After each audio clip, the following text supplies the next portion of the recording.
মাশাআল্লাহ, এবার অনেক ছোট ছোট গরু উঠছে না মামা? হ্যাঁ,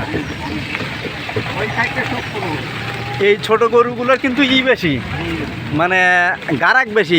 আমরা এলাকায় গারাক বলি, মানে কাস্টমার, বুঝছো? এগুলো খুব তাড়াতাড়ি বিক্রি হয়ে যায়। আমার বাড়ি বগুড়া। হ্যাঁ, তোমার বাড়ি কই? কোথায়?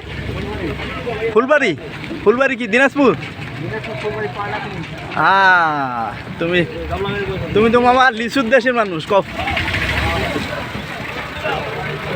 অনেক ছোট গরু, খুব সুন্দর সুন্দর গরু।